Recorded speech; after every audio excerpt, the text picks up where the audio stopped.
said, oh, what happened?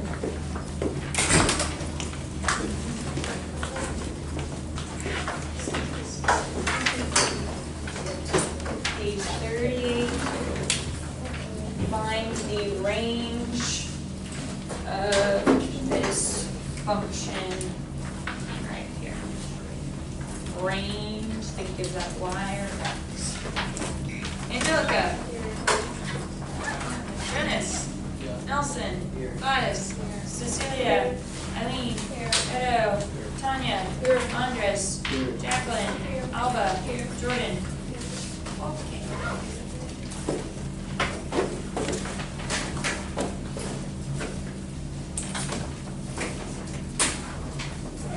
Take a look. By now you should have your notes out and be ready to go. If not, pick up the pace a little bit. If you have an answer that you want me to check, I will come around and check.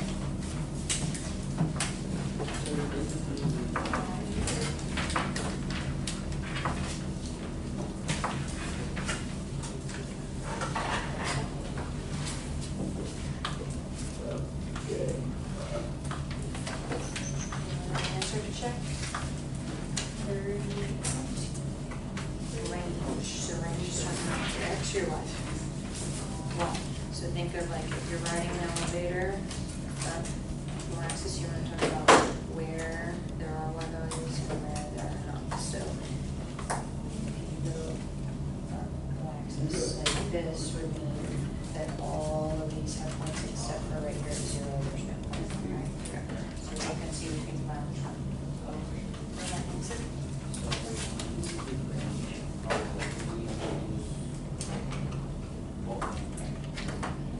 We are looking at both of them, but we're looking from the bottom to the top at the y values. So kind of. I mean, you're still looking. You're looking for each of these y's. So, for example, for -4, there's a point, right?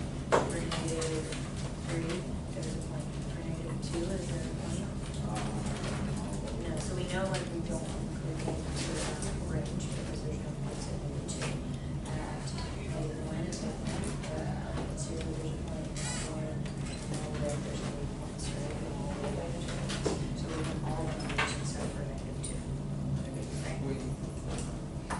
So if you're going up the y-axis, you're figuring out where there you were to go over the waves, there's a point. So like picture down here, like the graph's gonna go down here, so you're going to find the point down here, right? -4, your point's right here. -2, this is the horizontal line. So -2 is like imaginary dotted lines. So we don't have -2 in our show all possible values.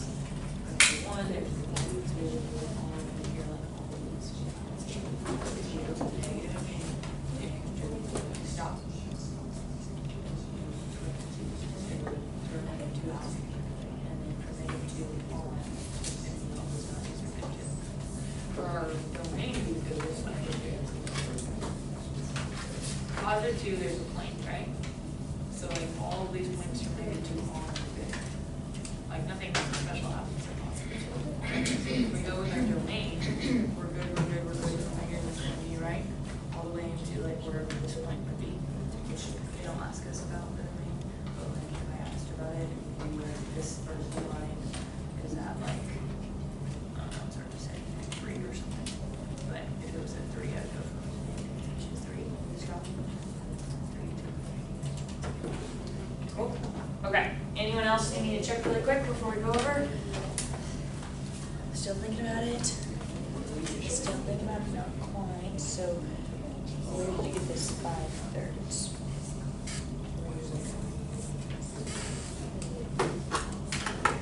Okay, so you're looking at an x value. You're thinking about doing it here. Range, top 5. Cool. You're good. Still thinking? Still thinking? Okay, let's talk about it so that those of you, this is an example of like, I stole this from either, I can't remember, but either an old Unit 1 exam or an old like common assessment where this would be coming from our unit, because we covered like talking about domain and range. We didn't do a ton of problems where we explicitly just found domain and range, but it's kind of a skill we've been using, so we should be able to solve a problem like this looking at the picture. So very important to make sure that we feel good about this kind of moving forward. So I'm rolling in those old skills. So taking a look, if I want to find the range, first, like very important, we need to think about like the difference between domain and range. If I'm looking for the range, which values am I talking about?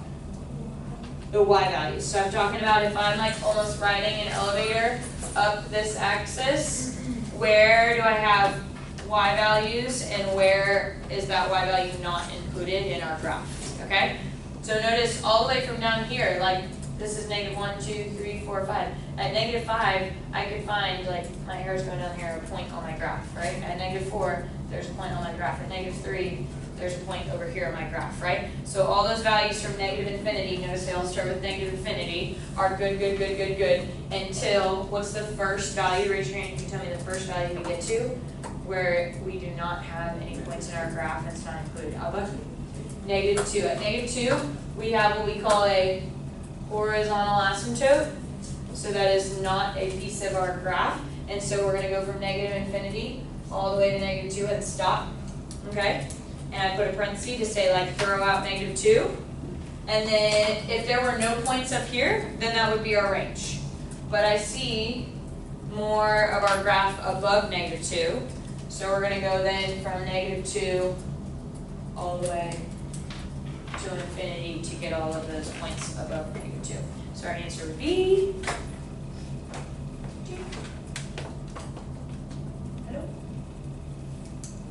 A. Cool? Okay. If we were talking domain, so again, they will ask about domain and range, so stick with me, make sure now we understand if we weren't sure when we did this the first time. If we were talking about our domain, we would be doing the same thing, but we would be going along the x-axis this way, right? So we would be good -infinity all the way to like around where this vertical asymptote is, which is why I didn't ask about it for this problem, because it's kind of hard to see where that is exactly. But maybe it's around, if this is 4, maybe this is like around 2 or something positive 2. So it'd be like -infinity to that point, and then from that point on. Okay? Domain and range, feel better? If not, please reach out and I can give you more practice problems so you feel good about that. Few reminders. Problem set 3. As of yesterday, I'm going to use yours as an example. Y'all could have done all the average rate of change from Monday, okay? From yesterday, transformations. I didn't show you explicitly, so I'll show you now. You can do any of these parent function and transformation problems. So all of this, and then all of the back of page 2. Technically, you could have done last night based off of our lesson yesterday, okay? So work on those, see if you have questions, so you can either reach out to me, and you'll probably need your foldable for these top ones, because it's kind of like the activity we did yesterday where we used the foldable. On the back, on page 4, this is where we're going to pick up today, and we're going to do this section right here on composition of functions. All right, cool. So that's an update on that, and that is due, remember, Wednesday, same as the unit exam, and your first quiz is on Monday. I don't want anyone to be surprised by that. So next week, that means there's a lot of assessments. Like, we're going to take the test on Wednesday and we'll flow into Thursday. So next week, most of the days are actually going to be taking assessments on Unit 1. Okay. Today, we're going to do something called the composition of functions, which is taking functions and basically kind of like putting them inside of each other, like taking two functions. So before we jump into this part of your notes right here, essentially, if you remember, if I have a function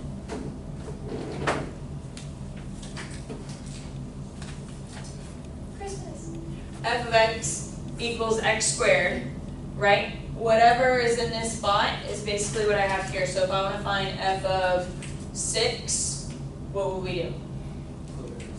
6 squared. That's how we evaluate it, right? Like this is our input that we're putting into our function in the spot of x. So I want you to think about this as more like a spot where you can plug in numbers, but we've already kind of seen when we did like even and odd, you could also plug in expressions like negative x. So today, we're going to be taking not numbers, but other functions. So let's say x minus 6 or something, and we're going to be plugging that in and taking things like this where we are plugging in a function rather than just a number. Okay? So let's take a look right here where it says explain composition of functions and see what they got for us. Up at the top. The function y equals, follow with me, y equals x minus 3 squared combines the linear function x minus 3, right? That's a piece of it.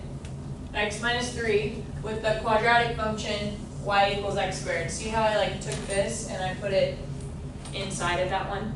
And I said x minus 3 squared, okay? But the combination does not involve addition, subtraction, multiplication, or division. So one way that you could combine functions is to like take a function and add another function, right? You could say x minus 3 plus x squared.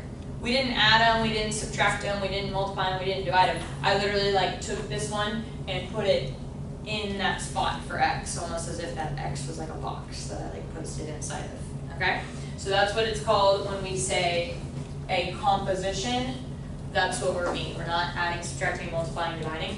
We're putting one function inside of the other function. The notation we use for this, because it's not like addition, we don't write an addition sign, is something like this, where you see either, there's a few different ways you'll see it, f of g of x, like this little O thing means of, and that means I'm taking g of x and I'm putting it inside of f. Yeah, so you'll see like this, I don't mean fog, I mean f of g of x. It means you're taking f and you're putting inside of it this second one, the one that comes second, okay? You'll also see the notation like this, which I like this way probably the best, because it helps me to kind of see that g of x is inside of the function f, okay? And you'll also see it with brackets. So I don't want you to confuse you. All of these mean like the same thing, it's just different notation. So I could have picked like one of them, like I use this one a lot. But if you are in like a college course or move somewhere else and are with another teacher and they use any of these other ones, I want you to be able to recognize them and not be like, what is that? Because it's the same thing as what we're talking about today, okay? All of them mean f of g of x, or we're composing the functions, okay? The other thing to kind of be careful about is because I'm taking x and it's my input of g, and then g of x is becoming my input of f, when we talk about the input or the independent variable, we're talking about the domain, right? The x coordinate. And so at the end of class, we're going to talk kind of about our domain again, and we're going to talk about if there's any domain restrictions on my new function, f of g of x, okay? All right, so let's take a look at some examples, because that's probably the best way for y'all to see what we're doing here. So take a look at this example right here. You are given two functions, f of x, hello, and g of x is x minus 4, and we need to find three things: f of g of 2, g of f of 2, and f of f of 2. What? Okay, so these ones are actually kind of nice because they all have numbers. We're going to do in a second where it's still in terms of x. So let's see what happens when we have numbers, okay? So if I have f of g of 2, I'm going to instead write it with the notation that I like, which is f of g of 2. This means the same thing, okay? When I have it written in this order with the little like O thing, f of g of 2, that means g of 2 is literally inside of f.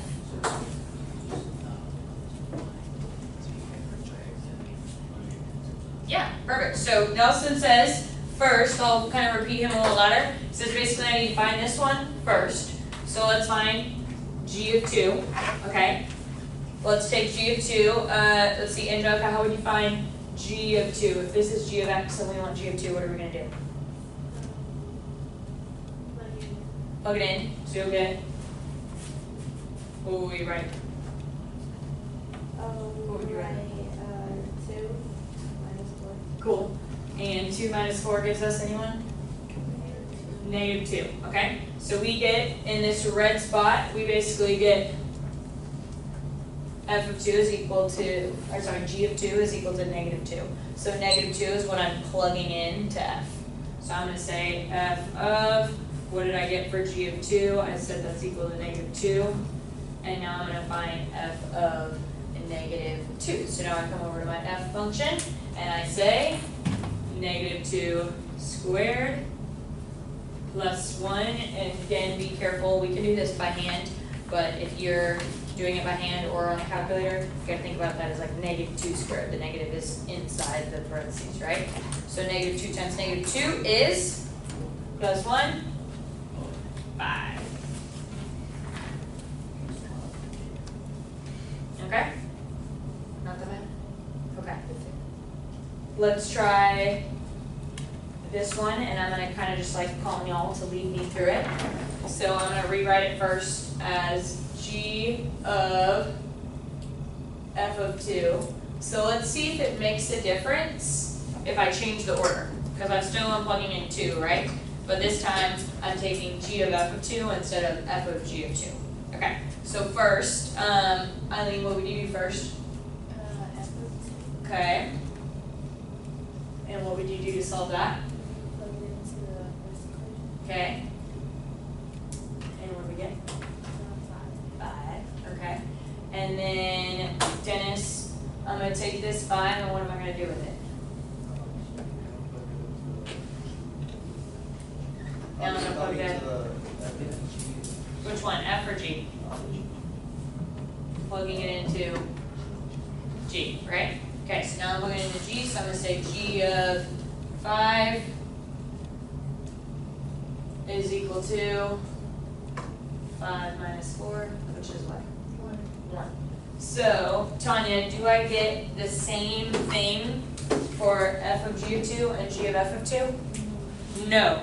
So that means we gotta be really careful. Oh, you get an extra one. That means we gotta be really careful when we are looking at these with the order. Dennis, that was you, right? Do you have yours? Did you? I missed one. We gotta be really careful with the order of our composition because the order matters, which means, is the composition of functions commutative? No. The commutative property, if you remember that from back in the day, says that, like, for example, multiplication is commutative. 2 times 3, is that the same as 3 times 2? 2 times 3, 3 times 2. So we say multiplication is commutative, doesn't matter which order, do it however you want. With composition of functions, it's not commutative. You can't switch the order f of g and g of f and be like, oh, well, I'll just do it whatever order I want. You gotta pay close attention to which one is inside of which one, because it changes your answer, okay? Okay, last one. If we have f of 2, then we just have our function f. We're gonna ignore g of x, I don't care about that this time. I'm gonna find f of 2, and then plug that back in to that same function again. So try it out. I want to see if y'all can actually do this one based off of our example. This is a safe spot for you to make mistakes and see what you can come up with. So try that out. Plug in f of 2 to f and see what you and your neighbors can come up with, and then we'll share out. Give you about 1 or 2 minutes on that.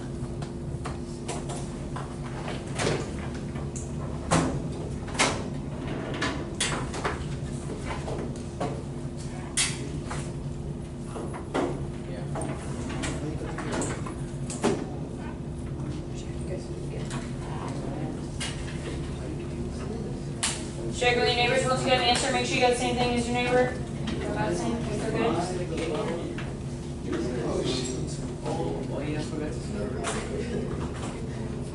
Okay, I see most people are good to go. Let's see, who haven't I heard from? Jacqueline, go ahead, what'd you get? Do I give my answer? Why don't you break it down a little bit, so what did you do first? So I first plugged it into the and I got 5 for that one. And then I used the 5 to plug it in the game system. And then I got 6. Cool, okay. So with numbers, I feel good about it. We just are finding the one on the inside and then plugging it into the other one, okay? Now, if I don't give you f of g of 2, in the next examples, we're going to talk about f of g of x, then our answer is no longer going to be a nice number. Our answer is going to be an expression, or like another function actually. It's going to be another function, so our answer is going to be in terms of x, all right? And we're just going to try to simplify as much as we can.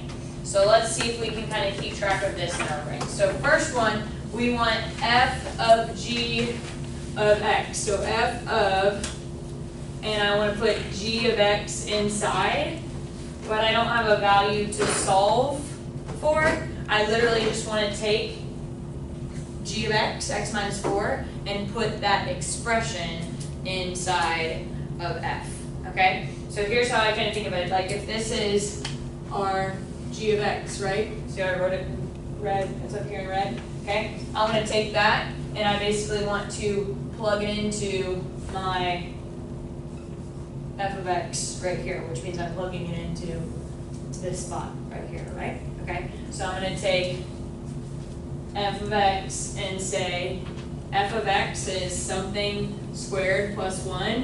What's that something that I want to square? I want to square x minus 4, right?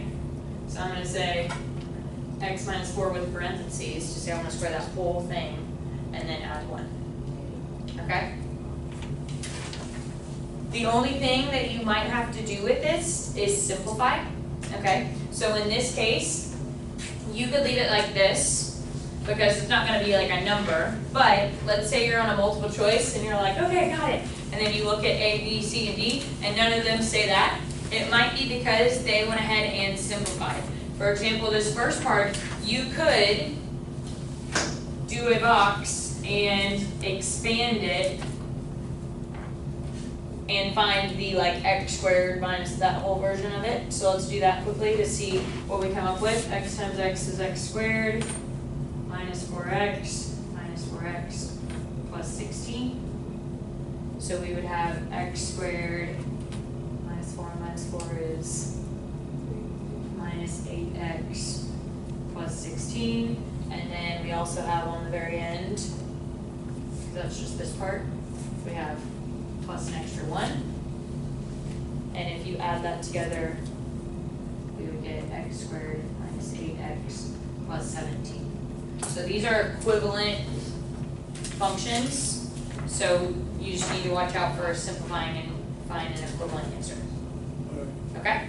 Cool? So we plug it in and then we simplify. G of f of x, if we think about what we said before about whether or not this is commutative, if I just switch the order, am I going to get, Jordan, should I get the same thing if I just switch the order? What do you think? Yes or no? No. We talked about it's not commutative, so we should get something different. So now, this time, I want you to turn in with your neighbor, see what you guys can come up with. If I put f of x inside of g, see if you can see what you get for that one, okay? Go ahead and see what you get. Try it out with your neighbor.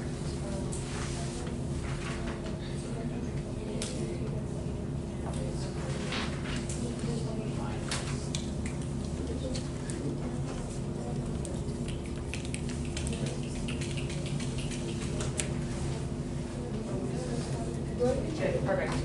So yeah, in this case, I like parentheses because it just showed, like, at first, because it just shows me, like, I wanted something that was far enough to something.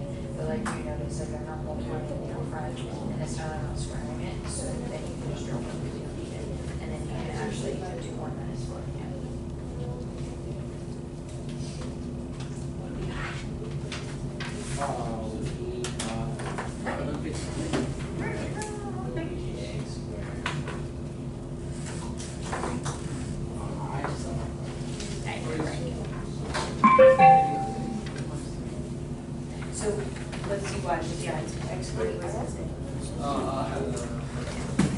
squared plus 1, because that's your f of x, right? And then minus 4, so then if you do 1 minus 4, you get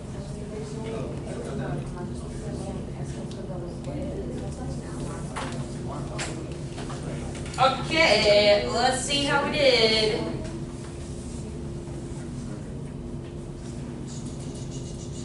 Gladys, do you have it? Yeah. You want to share with us for a participation point? What did you get when you did g of f of x? Cool. So g of f of x is equal to a new function x squared minus 3. The other way that you could write that is like x squared plus negative 3. I don't know if anyone wrote it like that, but that's equivalent as well. But then you'd be done. So basically you have something minus 4, and what was your something? It was x squared plus 1. That's what we like plugged in. Okay? And I had a good question from Tanya. She said like she put parentheses around it and then wasn't sure if like she could drop them or not. The parentheses are nice because it tells us like that's the thing minus 4. But if there's nothing being multiplied or no exponent, then you can just drop the parentheses and like put things together in the proper way. Okay? This time to go. Okay. Happy? Moving on. For this pair of functions, let's practice. You got two functions. I want you to find, and your problem set is set up similar to this. I'm going to ask for multiple compositions for a pair of functions. So here's a pair of functions. I'm asking for 3 compositions of functions. I want f of g of 3. First problem. Second, I want you to find f of g of x. And third, I want you to find g of f of x. Alright, so find all 3 of those 3 answers for this one problem, and then we'll share out what we get. So I'll give you 4 minutes, a little bit over a minute per problem on this. Go for it.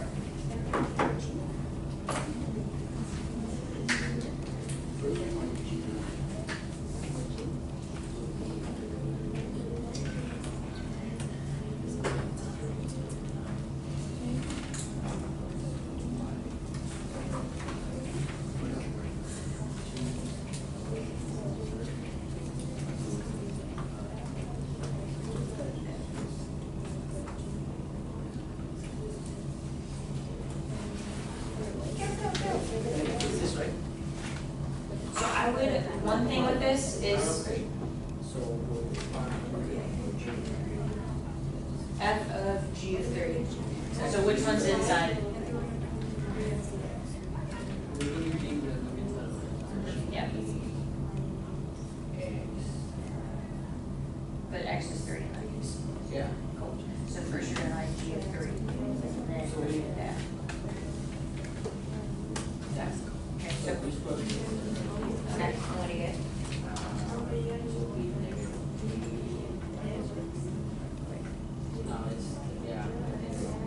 I always think it's like negative.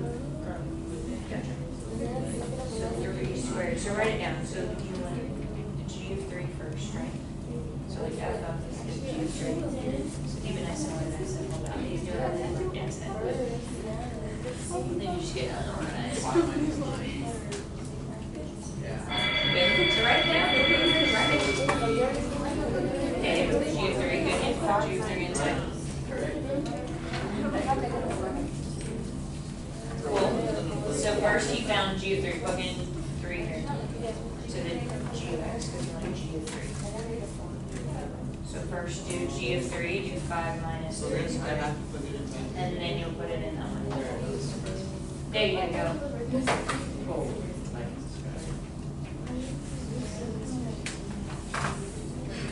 Yeah, so all these, remember?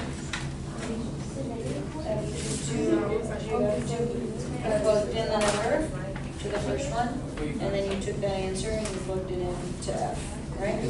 So here you plugged in 3 to F, but you want, I would write it down first as, I would have been writing on F of G of 3. So what are we plugging 3 into? Right, you plugged it into F, and you want to plug it into G, and then take that answer and plug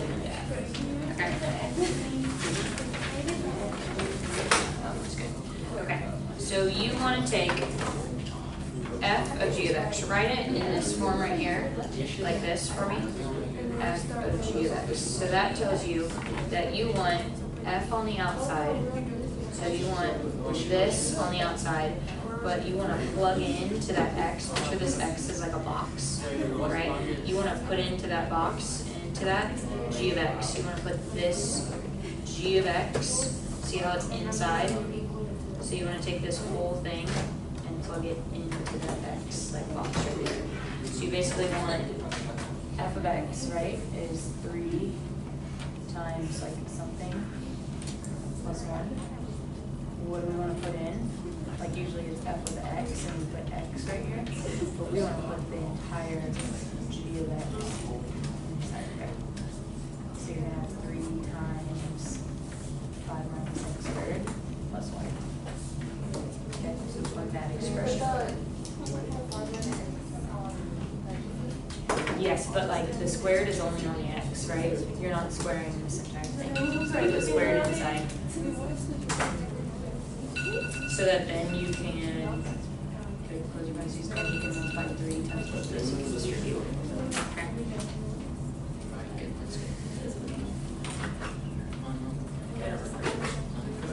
Thank you for turning that off. I'm gonna give y'all, since I see most people are on like the second one, we're about like halfway, I'm gonna give you 2 more minutes and see how we do with that. Are y'all done, or are you just, Dennis, Nelson, are y'all done? Then keep going. If you're not done, keep going. You can do it that way.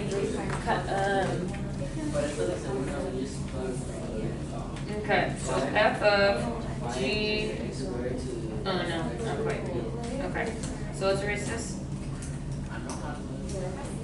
This is one type of notation, but remember I said that notation is the same thing as if you use like the parentheses, and I think the third one shows you really clearly which one's on the side, right? And so I just like a lot of times like to rewrite this for my own brain as f of, and then like I like bring it smaller so I can see that it's inside the second one, g of 3. Like g of 3 is inside of f, right? So write g of 3.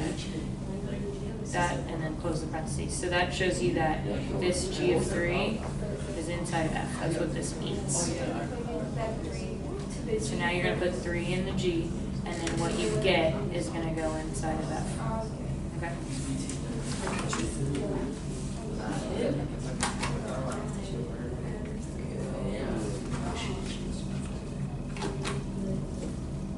I'm going to come check on you guys over there. Make sure we're on something, or I'm going to move you somewhere else.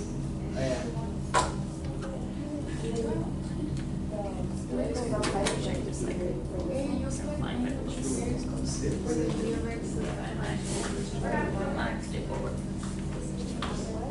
that's all the answers. Right? 1 second, I'll be right back. Let me just check really quick one more time. I get up to minus 6x.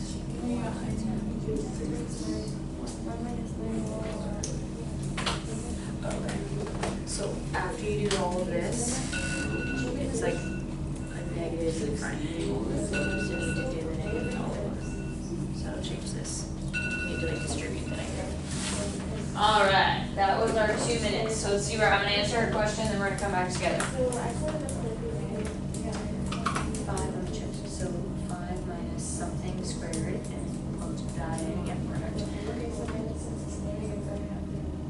Yeah, that was, you would have to do a box for 3x plus 1.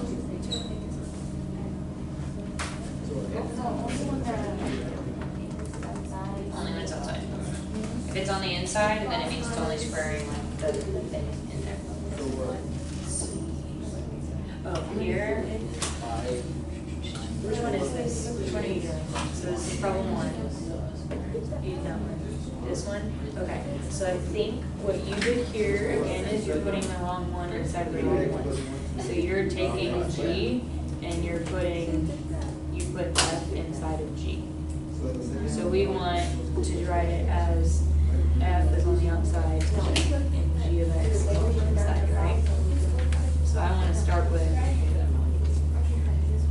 G of X and put it inside of not like you can write it, but I like to rewrite it with the parentheses so I can see like which one's on the inside and which one's on the outside. Because it's plus 5, so. Okay, let's take a look. Good stuff. First one, I think I saw most people kind of cruise through, so I'm just gonna show you that one. With the numbers, we feel good. For our expressions, I had some great questions as I walked around. So before I just show you the answer, I'll at least show you the expression before I simplified, okay? So I had f of g of x, and the only reason I write it like this is like I'm not rewriting anything different. I'm just doing it in a way that like for my brain, and maybe it'll help you, like I get to see which one's going inside of which one, okay? So this shows me that like f is like my outer shell, and g is like my input that's being plugged in to the box. So if I think of f as 3 times like something plus 1, this x that used to be an x, that's something, is now g of x. So I have 3 times 5 minus x squared plus 1. Okay? And then simplifying, notice that this case, my square is not on the outside. The square was literally only on the x, right? And so I'm not doing a box for this one. I just distribute the 3. And I have 15 minus 3x squared plus 1. And last step, I can just add the 15 and 1, and I have 16 minus 3x squared for that one. Okay? So this beginning part is correct, but then if you're looking for an equivalent simplified function, f of g of x is equal to 16 minus 3x. Questions about that one? Yep. So wouldn't the order matter on that one? Wouldn't it be like 3x squared minus 16? That would be, you're correct, that's a different answer, so we need to make sure we know like which one it would be. So bring me back up, do you get this for the first line? Yeah. Okay, so just walk me through, what did you do from that point? Well, I did the No, same we thing. got the same answer, but but we put negative 3x squared first, and then. So it would be negative 3x squared plus 16. That's Yeah. right. This is equivalent. Okay, because we were like, is that. So if you're adding things, right? When we add things, addition is also commutative, like 2 plus 3 is the same as 3 plus 2, okay? So if this happened to be 16 minus 3x squared, I could rewrite that as 16 plus a negative 3x squared, right? And then I could change the order like this. So you're right. That would be an equivalent answer. So either 16 minus 3x squared or negative 3x squared plus 16. Cool. Okay. Last one. This one I did see again just with the simplifying some stuff, but check for the sake of composition of functions. Let's make sure we at least have that g of f of x, if f is inside, you should have come up with 5 minus 3x plus 1 squared. This is like what we learned today. If you can figure out that g of f of x is this, then you're in a good spot with composition of functions. Any questions about plugging it in right here? Okay, now it comes down to simplifying, which this is us just practicing like our algebra now. If you do your box right here, I believe you get 9x squared, someone help me out, plus 6x plus 1 off to the side. Okay, what you need to be super careful about is what I see a lot of people do is they just say 5 minus, and then they just write this right here, okay? And what you need to be careful of is where you're subtracting that entire thing. So if you write it like this, it looks like you're only subtracting the 9x squared and you're adding the 6x and you're adding the 1. We want to be subtracting this entire thing that we found, which means I'm going to have to distribute that negative to all of the terms or your answer is going to be slightly off, which is a very common like algebra mistake that we see. So you might have been super close with your answer, but right here we have 5 minus 9x squared minus 6x minus 1. No? Can't you just add the 5 and the 1? No. So if you got 6, you thought that you were adding the 1, but really, since we're subtracting this entire box, we were subtracting the 1, not adding the 1. But that was hard to tell. So if you just plop this right here, you're going to simplify by adding all of those things when you should have been subtracting both of them. Okay? So now we have 5 minus 1 is 4. Right? 5 minus 1 is 4. So we have 9x, I'm running out of space. Negative 9x squared minus 6x plus 4, or if you have the 4 on the front, 4 minus 9x squared minus 6x. Like, I typically write it in this order, ax squared plus bx plus c, but this is equivalent as well. Okay? Okay, so we can either write like that or like 5 minus. I want you to put the 5 like this. So one more time, let me bring you back. For the sake of today, like you making sure that you're understanding, why is this not charging? You making sure that you're understanding composition of functions. If you got this first line, like yay me, I understand how to like plug in and do the composition of functions. This is all us just recapping some algebra stuff with like your box and with distributing the negative. So if you made your mistake on simplifying, that's just something we'll like kind of continue to practice. That's all we do. Hmm? That's all we do. Yeah, the only thing we have left to talk about is now the domain, okay? So if we have a problem like this, I'm gonna try to plug this in right here. I think I'm having issues. My computer's about to die. Is that better? Yeah, okay. If we have a problem like this, we don't have any issues because, remember with our domain, there could be 2 possible problems that we run into. I'll write my nice final answer. What were the 2 things, my poster's covered up right now, but I didn't even remember, what were the 2 things we have to watch out for in our domain? Dennis? Okay, and square root specifically of something that's negative. Thanks, Nelson, for helping me out. Do you have yours? Yeah. Okay, square root of a negative gives us an imaginary number, and 0 on the bottom is undefined, and so those are not real solutions, so we want to throw out any places that happen. In all the cases we've seen so far, and in a lot of the cases that you're going to solve in the future, you don't have that problem because notice your expression right here.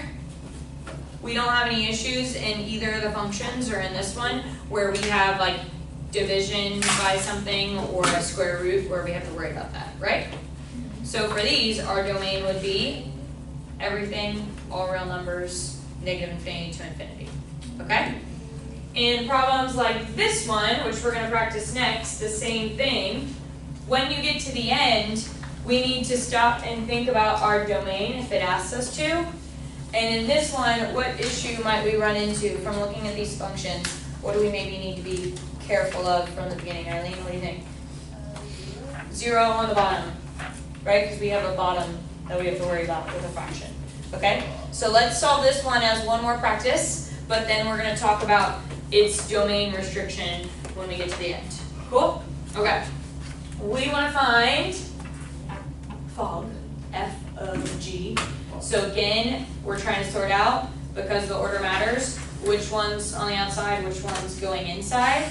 So I am just going to rewrite it as f of g of x, just so I see that the f is on the outside. G is going to be what we're plugging in. I think one of the most important things about these problems, like if you find a system that works for you, your brain might not work exactly like mine, but it's really important you just keep things organized and you have a way, like I'm just kind of writing notes here as I'm thinking about it of like which one's going in, which one, okay? So come up with your own strategy for that. Okay, so if that's what we have, any takers out there that want to tell me what we would write next step, what are we going to do to plug it in? Tanya, go for it. 1 over x squared minus 9 plus 1. Cool. So she took that and she plugged it in the little spot of x. In this case, with these parentheses, we don't have like anything squared or cubed, and do we have anything multiplied out front? No, so I can now, I like that she wrote them to like start off with, to like see it, but now we can drop them because it does make a difference. And we can add these, so we have 1 over x squared, negative 9 plus 1 would be a minus 8. So don't think that it was like 9 plus 1 is 10. It's like a negative 9 plus 1 is negative 8. Okay? Okay, so there is our f of g of x. That's what we learned today. Woo! However, I asked for also the domain. So a piece of this problem is going to be now stating the domain, which is basically just reviewing what we did like way back at the beginning of the school year when I gave you a function like this and I asked for its domain. And you had to find where it was equal to 0 on the bottom, okay? So let's set x squared minus 8 Oops. equal to 0. You're trying to go quick. I know, what is happening? Left from the bottom. Okay, Set. I'm gonna get it back up. X squared minus 8 equal to 0. Try to solve that for me. Find what x is equal to.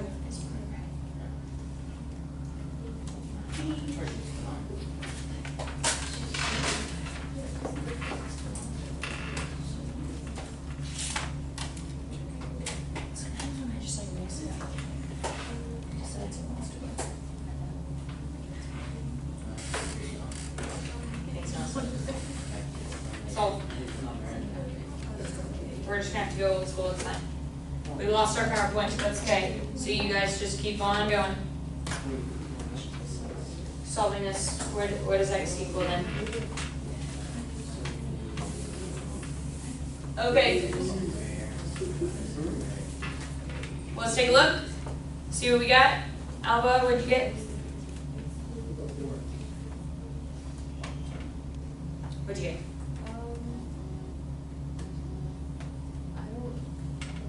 Not sure how to solve it? Okay, let's think.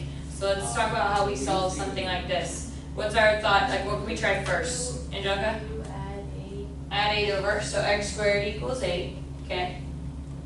And then how do I undo like this squared if I want x by itself? What's this thing? What's that? Yeah, you're like, I didn't write it. The radical of the square root, right? Like yesterday we learned the square root function. It's that sign right there. Square root, cool? If I take it to both sides, this is gonna become x. What I have to be really careful of, sorry I'm like running out of space. I have to be really careful because when I take the square root as an operation to both sides, I have to account for this is gonna be plus or minus the square root of 8 because positive or negative squared would have given me that, right? Okay, so I have plus or minus root 8. Okay, we solved it. That means those are the two values that if I plug them in, I'm gonna get 0 on the bottom and I'm gonna be undefined. So we wanna write our domain and throw out those values, but everything else is good, right? So starting all the way down at negative infinity, we're good, we're good, we're good, we're good, we're good, until which one's gonna come first? Negative. Negative root 8. Parentheses. Union, Nelson says, keep going. This is a negative squared root of 8. Positive square root of 8. Because we want all the values between them, right? We want, these are actually two separate numbers, right? Y'all with me? We have positive root 8 and negative root 8. So Nelson says we want all the way up to negative root 8. Oh, Stop. I want between negative root 8 and positive root 8 because these are two different numbers on two different sides of our axis. And then I still want, like you guys were saying, keep going.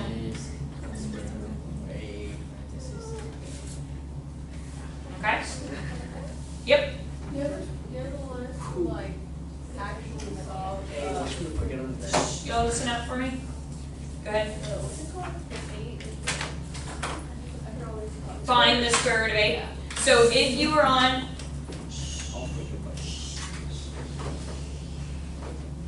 Alba's question was, do we need to actually find the square root of 8?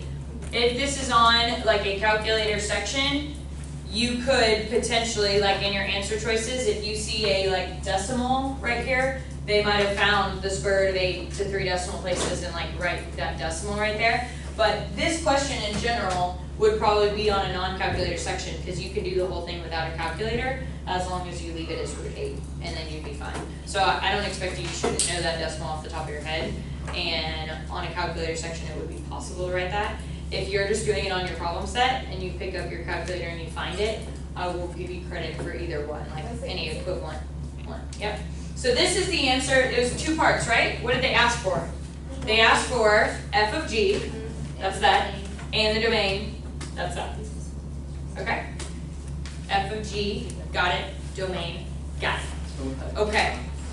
We've got, perfect. We are gonna, oh, I'm like trying to show you my PowerPoint like you can see it.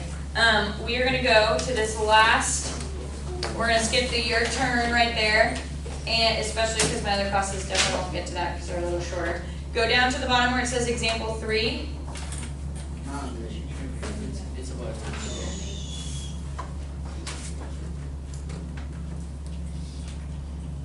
On example 3, I picked this problem because I feel like we haven't had any practice problems like this where we're actually pulling our information from like a graph or a table with f of g of x. However, I have seen multiple times on like unit exams and stuff, great questions that I like a lot that use like tables and graphs. And so this year for the lesson, I pulled one that you see right here that says example 3 from I think like an old common assessment or something, I don't know. But you'll see f of x right there is x over x squared minus 3, right? No. Yeah. Okay. Okay, and then g of x, we don't have an equation, okay, so that's different than what we did today. But we do have a table where we've got x values and we've got g of x values, okay? So let's start, for the sake of time, to make sure we like get through everything. Let's start with the second one. I know it's really light because I like screenshotted it, but it says down there, evaluate g of f of negative 2, right? Okay, I'm gonna see if we can do this. I'm not worried so much about the other stuff. The second part is like an inverse, which we're not even learning until tomorrow. But this part of that problem is technically aligned to like today's lesson, but wasn't something we did exactly, so I'm gonna talk about it. Okay, if I wanna find g of f of 2, that means, sorry, negative 2. I need to find f of negative 2 first. Andres, first, how would I find f of negative 2 given the information I have above? Plug it into that equation, right? Okay, so go ahead and everyone for me, find f of negative 2. We know how to do that. Plug it in, find it for me. We're down at like the bottom of that problem.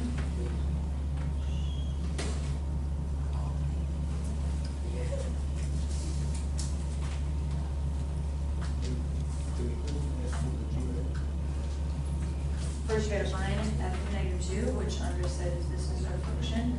Means you just plug negative 2 in here.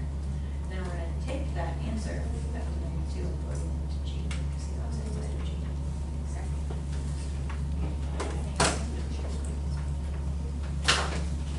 Okay. Edo, what do you get for f of negative 2? Negative 2, you end up with actually the same thing, negative 2 when you plug it in. Okay?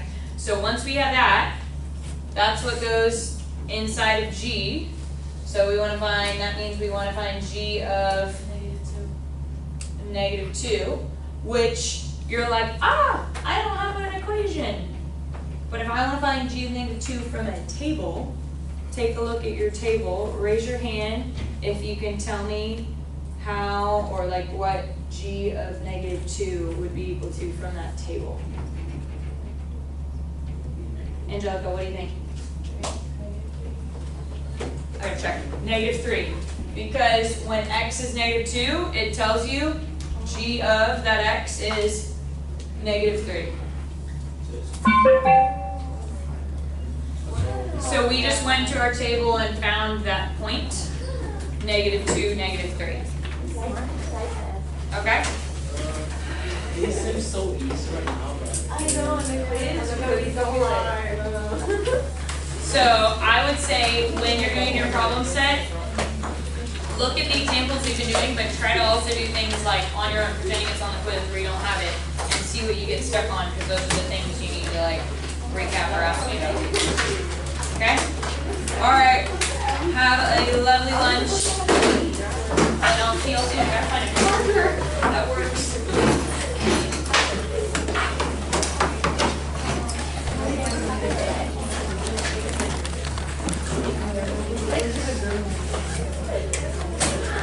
Oh shit. Okay.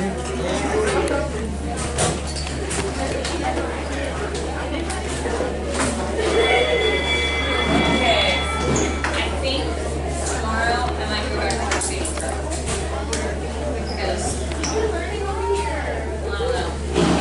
I feel like a lot of times I love questions and I will answer your questions all day.